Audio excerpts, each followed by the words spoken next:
PoK से पाकिस्तान, चीन की ज्वाइंट फोर्स को मार भगाने के लिए भारत कौन से साधन इस्तेमाल कर सकता है?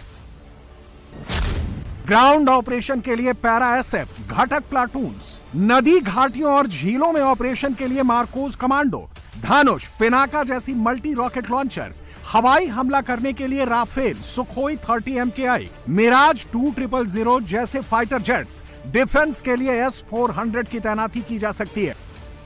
इसके अलावा पीओके में चीन पाकिस्तान की हर हरकत और गतिविधि का रियल टाइम डेटा देने के लिए भारतीय सैटेलाइट और ड्रोन की तैनाती की जा सकती है। भारतीय फौजें 1971 के युद्ध में भी इस इलाके में बढ़त बना चुकी हैं। तब भारत की 104 इन्फेंट्री ब्रिगेड ने तुतमार गली से लीपा और तंगधार के आसपास की ऊंची चोटियों पर कब्जा कर बढ़त बना ली थी। तभी युद्ध विराम होने से सेना को वापस लौटना पड़ा था।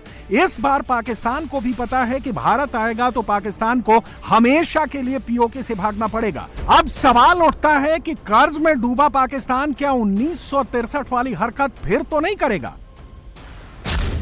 1963 में पाकिस्तान ने पीओके के गिलगिट बाल्टिस्तान का बड़ा हिस्सा चीन को सौंप दिया था। वहां की शख्सगाम घाटी को पाकिस्तान को दे दिया था। यह इलाका 1900 वर्ग मील में फैला हुआ है।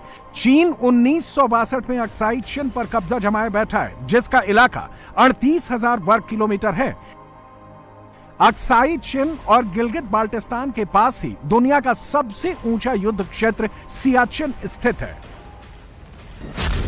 भारत के विरोध के बावजूद चीन ने अक्साई चिन और शख्सगाम वैली को कराकोरम से रोड बनाकर जोड़ दिया है। 2009 में पाकिस्तान ने अवैध कब्जे वाले पीओके को 2 हिस्सों में बांट दिया था। एक हिस्सा गिलगित बाल्टिस्तान जिसकी राजधानी गिलगित है और दूसरा हिस्सा पीओके जिसकी राजधानी मुजफ्फराबाद है। पाकिस्तान ने गिलगित बाल्टिस्तान में ज्यादातर प्रोजेक्ट चीन को सौंप दिए हैं।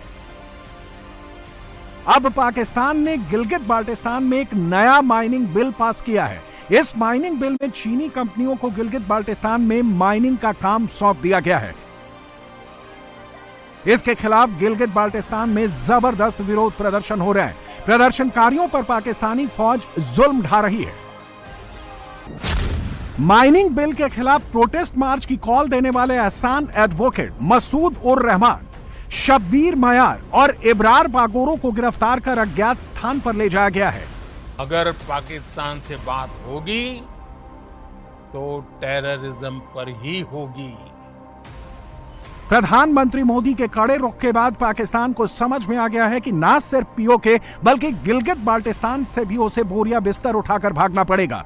इसलिए पाकिस्तान अब चीन के पैरों पर लौटने लगा है। भारत जिन इलाकों को विवादित मानता है, पाकिस्तान उसे चीन को सौंपकर अपनी जान छुड़ाने की कोशिश में जुटा है। पाकिस्तान इसके बदले में और एडवांस चीनी हथियार और कर्ज चाहता है।